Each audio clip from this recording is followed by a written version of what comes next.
My family had a way of making invisibility feel like a personality flaw. We lived in a 4-bedroom house in Naperville, Illinois. The kind of neighborhood where everyone mows their lawn on Saturday morning and waves at each other from driveways like they actually mean it. From the outside, we were the picture of a functional family. My mother, Carol, kept the house spotless and the conversation surface level. My stepfather, Dennis, worked in commercial insurance and had a handshake for every occasion. And my sister, Bria, short for Brianna, was the sun that everything in that house orbited around. I was the shadow that sometimes crossed it. My name is Diana. I'm a licensed Child Protective Services investigator. I've been one since I was 24. 3 years into what my mother called my serious phase. She said it the same way someone might say difficult phase with patience. Like it would eventually pass. It never did. Bree was 2 years younger than me and effortlessly magnetic. Loud in the right rooms. Charming to the right people. And just self-aware enough to know exactly which version of herself to perform. She drifted through 2 colleges, a dropped nursing program, and a string of jobs that never lasted longer than a year. Right now, she was waitressing at a high-end restaurant downtown and telling everyone she was exploring her options. My parents called it finding herself. I called it being 27 with no accountability and a very patient support system. I moved back home 8 months ago. Not because I wanted to, I want to make that clear right now. Because I know what people think when they hear that. They think you failed at something. The truth was simpler and harder at the same time. My mother had been diagnosed with a degenerative nerve condition that affected her hands. She couldn't grip things reliably anymore. Couldn't always drive. Some nights she couldn't open a prescription bottle without help. Dennis traveled for work 4 days a week. Bree couldn't commit to being home consistently. So I gave up my apartment in Evanston. Put my furniture in storage. And moved into the guest room, because that's what you do when your family needs you. In my job, I document families every single day. I see what happens when the people who should protect a child choose instead to protect their own comfort. I write reports. I compile evidence. I follow procedure without exception. Because children's safety depends on it. It's not dramatic work. It's methodical, unglamorous, and necessary.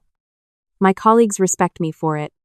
My supervisor, a sharp woman named Renata, once told me I had the most consistent case documentation she'd seen in 12 years. At home, none of that existed. At home, I was just Diana, the oldest daughter who needed to lighten up. The tension had been building for weeks before it broke. It wasn't one thing, it never is. It was 100 small things that stack up so quietly you almost don't notice the weight until your knees give. Bree had a habit of borrowing things without asking. Money. Mostly. 20 here. 40 there. She'd slip up behind me in the kitchen and say, "Hey, I'm a little short this week. Can you cover me?" And it would come out so casually it felt unreasonable to say no. I'd said yes 8 times. I know the exact number because I wrote it down. Old habit. She'd also been drinking more than usual. Not falling down drunk. Not every night. But enough that I noticed the recycling bin was heavier on her side of the schedule. Enough that she'd get sharp around the edges after 9 p.m. Saying things with just enough of an edge that you couldn't quite call them cruel. One Thursday evening, my mother asked me to help sort through old documents in the home office. Medical paperwork. Mostly. Some insurance forms she needed Dennis to review. I was organizing a stack of folders when I found something I wasn't expecting. A credit card statement. My name on the account. Charges I hadn't made. I sat very still for a moment. I am trained to manage my physical response when I encounter something that shocks me. You learn it in the field. You learn that the moment you react visibly, you lose control of the situation. So I sat still. I looked at the numbers. I looked at the dates. 4 months of charges. Restaurants. Clothing stores. An online boutique I'd never heard of. And 2 cash advances from an ATM 2 blocks from Bree's restaurant. Total $4,312.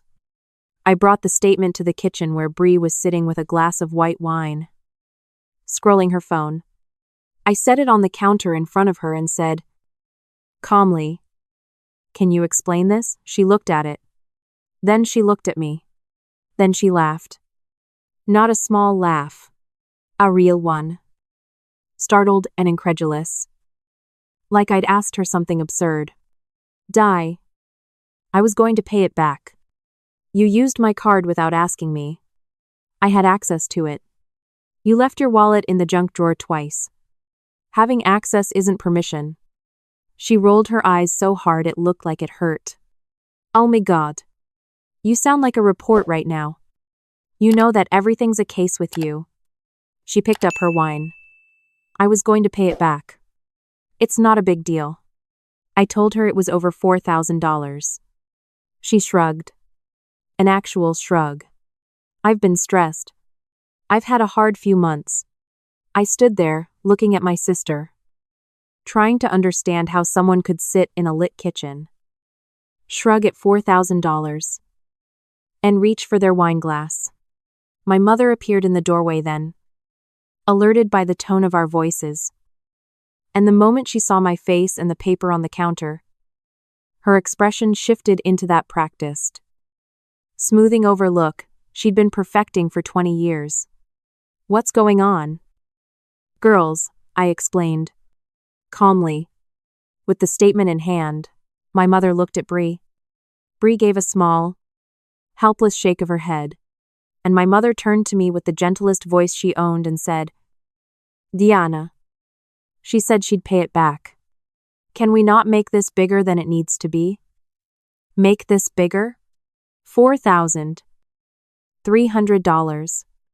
My card. No permission. I left the room. That night I lay in the guest room staring at the ceiling and ran through scenarios the way I do at work. Not because I was cold. Because when things feel unmanageable, structure helps. I thought about what I would do if a client described this situation to me. I thought about patterns. Escalation. What happens when behavior goes unchecked? I didn't sleep much. The following weekend, Dennis came home from a work trip and my mother threw together one of her let's all be a family dinners. Potrost. The good plates.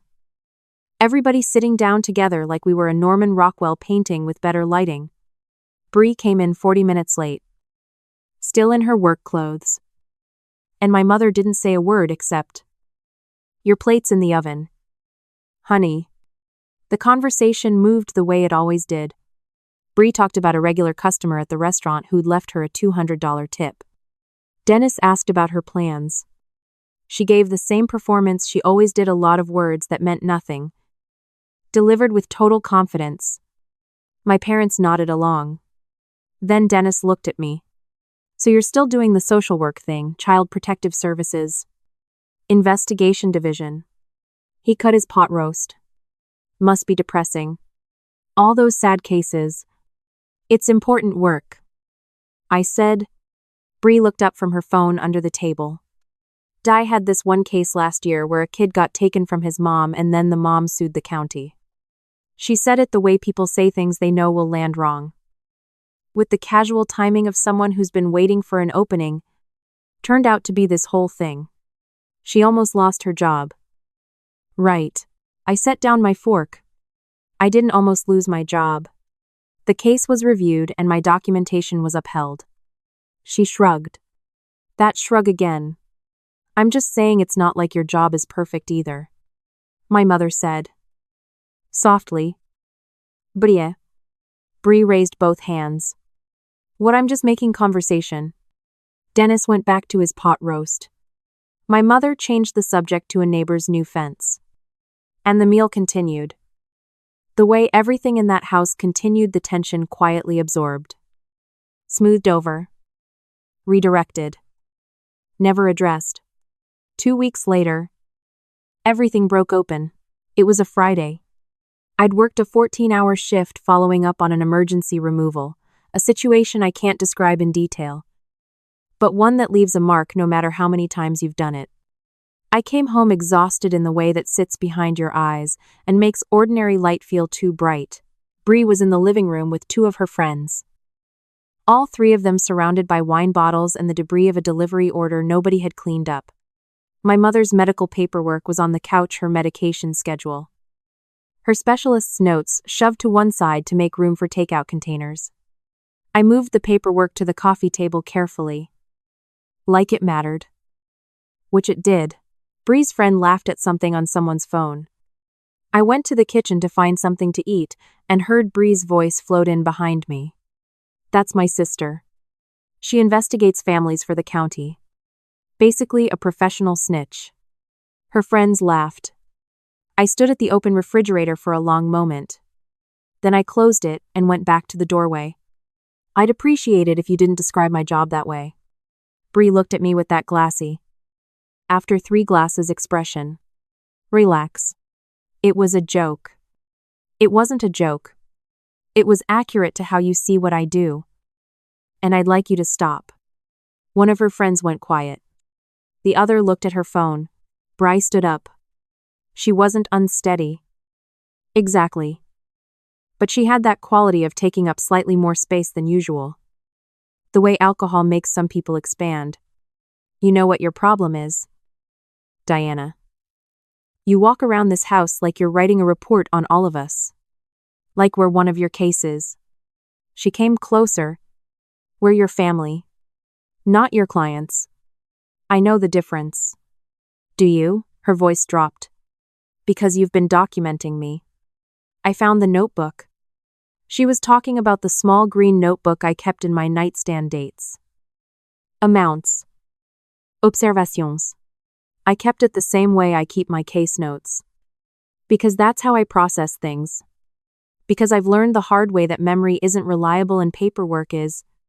I keep notes on things that matter. I said, on your own sister. She shook her head. Disgusted. That is so messed up. That's actually insane. It's $4,000. Bria. I told you I'd pay it back. You've said that 6 times in 3 weeks and not a dollar has moved. Her face shifted. Something went out of her eyes and something harder came in. I recognized it. I've seen it in rooms. I'd rather not remember that moment when a person decides that they've been cornered and the only way out is forward. You need to stop making yourself the victim, she said quietly. Dangerously. You're not a victim. You're just jealous that everyone in this family actually likes me. I didn't answer. She stepped closer. Say it. Say you're not jealous. Bria. I'm going to bed. I turned toward the hallway. Behind me, I heard her friends go silent. I heard her take 2 steps. And then I felt both hands hit my back a shove. Flat-palmed and hard, and my shoulder caught the door frame on the way down. I hit the hardwood floor with my knees, and one hand, the other arm tucked instinctively. The way you learn to fall, pain bloomed hot from my shoulder to my elbow. For a second, nobody spoke. Then one of her friends said, very quietly, Bria. I got up slowly. My shoulder was already stiffening. I turned around and looked at my sister. She was standing 3 feet away with her arms at her sides and an expression I'd never seen on her face before, not quite remorse. Not quite defiance. Something suspended between the two. From down the hall, I heard my mother's voice. What was that? Bree didn't answer. Her friend answered for her. Everything's fine. Mrs. Henderson. My mother appeared. She looked at me. At my arm held against my chest. At the friends frozen on the couch. Then she looked at Bree. And then she did what she always did. She assessed which response would cost her the least. Diana. Are you all right? No. I'm sure it was an accident. It wasn't. I said. She pushed me into the door frame deliberately. And I need you to not do the thing you always do right now. Her jaw tightened. This is not the time. It's exactly the time. I looked at her. I'm telling you what happened. Right now. Out loud. I need you to hear it. She was quiet for a moment. Then, let's just calm down and talk about this in the morning. I looked at my mother, really looked at her, and I felt something settle in my chest. Not anger. Not even disappointment. Just clarity. I went to my room. I closed the door. I sat on the edge of the bed and moved my arm carefully. It hurt. But I could move it. Not dislocated. Possibly a bruised bone. Maybe a torn muscle. I'd had enough field injuries to have an opinion. I took a photograph of the already visible bruising on my shoulder with my phone. Time-stamped. Saved to the cloud automatically. Then I opened my work phone. In CPS, we have what's called a mandatory reporter protocol. But what most people don't know is that investigators also have a workplace safety clause. Any documented physical altercation involving a licensed county employee can trigger a formal incident report through the Department of Children and Family Services Employee Protection Unit. It's not famous. It's not dramatic. It's just a form. And a phone number. And a chain of custody that once started cannot be stopped by anyone outside the system. I know this because I have submitted this form exactly once before. On behalf of a colleague who was assaulted during a home visit. I submitted it now on my own behalf. Date. Time. Description. Photographic evidence attached. I hit send. An automated confirmation appeared. Incident report received. Case number assigned. Supervisor notified within 24 hours. Then I texted Renata directly, I need to talk to you Monday morning. Personal incident involving physical assault. I've already filed the internal report. Her response came 11 minutes later. I saw the flag. I'm sorry this happened. We'll talk Monday. Don't engage with the involved parties in the meantime. I put my phone down and sat in the dark for a while. The house had gone quiet. Bree's friends must have left. I could hear the low sound of my mother's television through the wall. The one she kept on all night because silence made her nervous. I didn't feel triumphant. I didn't feel relieved. I felt like I'd done the only thing that made sense to do. The next morning, my mother made coffee and acted like nothing had happened, which was her specific version of hoping that nothing had. Dennis was back on the road. Bree didn't come out of her room until after 10. And when she did, she was soft and slightly crumpled. The post-confrontation version of herself. All lowered eyes and careful movements. She stood in the kitchen doorway. Di. About last night I filed an incident report through the county. I said. She stared. What an internal report. Because of what happened? An incident report. She said it slowly. Like she was testing whether the words were real. You're filing paperwork on me. On your own sister I filed documentation of a physical assault. Yes. She looked at my mother, who had gone very still at the counter. Mom? Bree said. Tell her she can't do this. My mother turned slowly. Diana. Honey. I understand you're upset. But filing reports, and this is family. This is our business.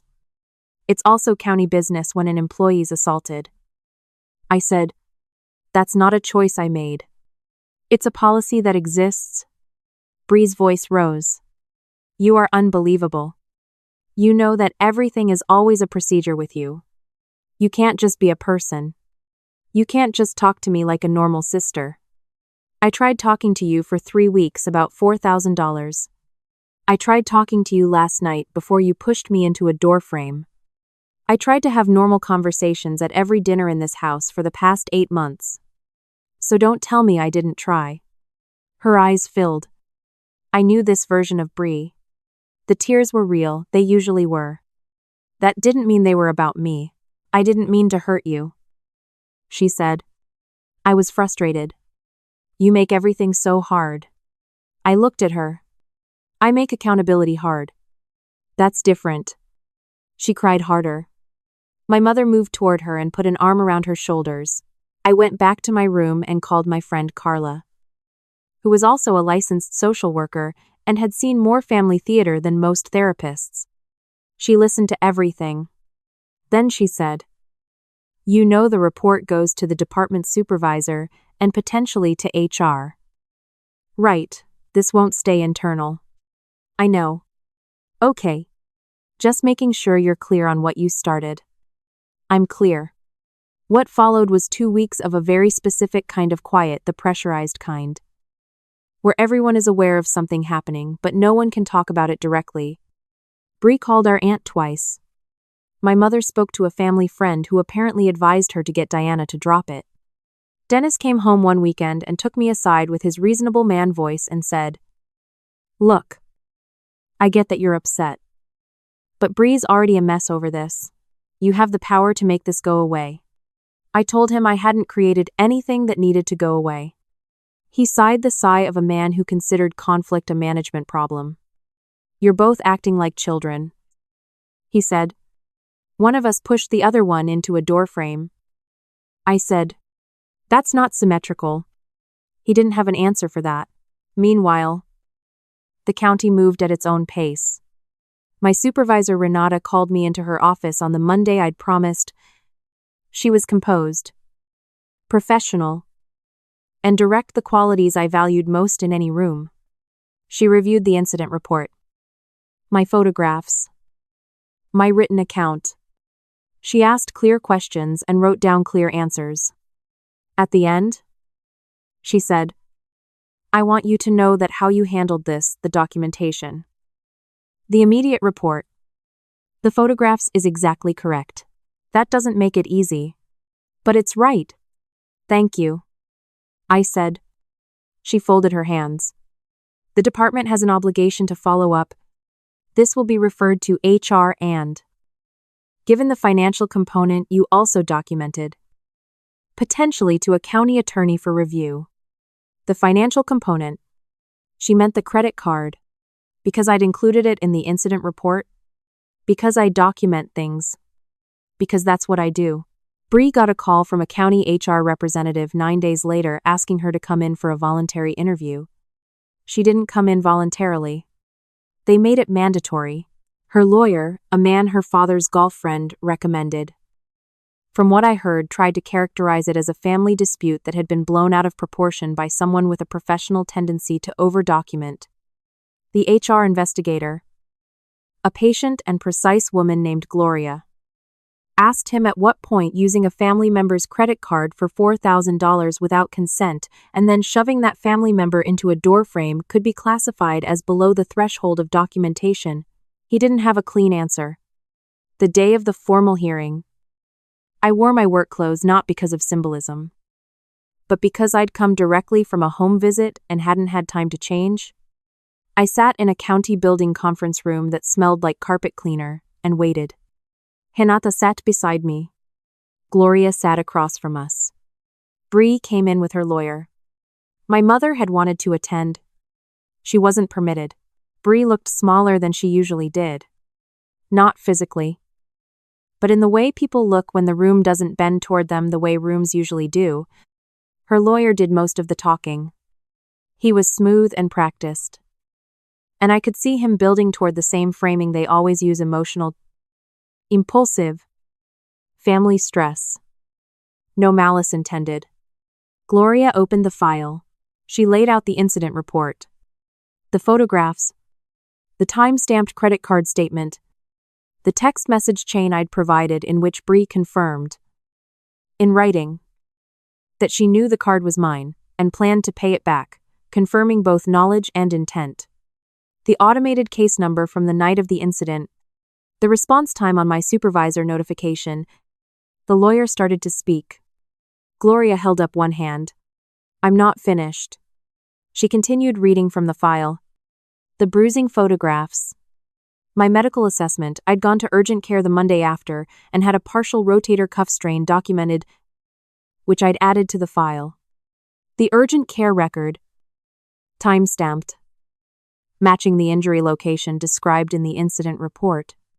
Bree stared at the table. The lawyer tried again.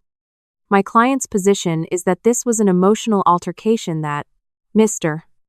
Patterson, Gloria said. The county's position is that an employee was struck by a non-employee on a property where the employee was a temporary resident. Following a documented pattern of financial exploitation, the physical incident is the second matter. The financial matter is also being referred to the county attorney's office for civil review. Civil review. Bree's head came up. Her lawyer leaned close and whispered something. She shook her head slightly. Gloria looked directly at Bree. Do you have anything you'd like to say for the record? Bree's jaw moved. Then she said, very quietly, I didn't mean for any of this to happen. I understand, Gloria said. But it did happen. And it's documented. When they left the room, Bree first. Then her lawyer saying something about appeals. I sat for a moment with my hands flat on the table. Renata looked at me. How are you doing? Fine, I said. And I meant it in the clinical sense. She smiled slightly. The civil referral means she'll likely receive a formal demand for restitution on the credit card balance.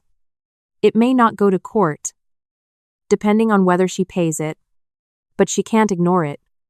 I know. And HR will issue a formal record of the incident. It goes in the county database. If she ever applies for any licensed position in this state that requires a background check, it'll be there, I said. Renata nodded. That's what documentation does. I didn't feel the way movies suggest you feel after something like that. I didn't cry. I didn't feel flooded with relief or righteous satisfaction. I felt the way I feel after closing a complicated case wrung out. Clear-headed. And ready to go home. Only this time. Home was the problem. I gave my mother 2 weeks' notice that I was moving out. I'd found a sublet in Wilmette. Nothing special. But mine. She cried. She said I was tearing the family apart. She said I'd taken something manageable and turned it into a catastrophe. I told her I hadn't taken anything. I'd just stopped absorbing it. She didn't understand the difference. I think she's still working on it.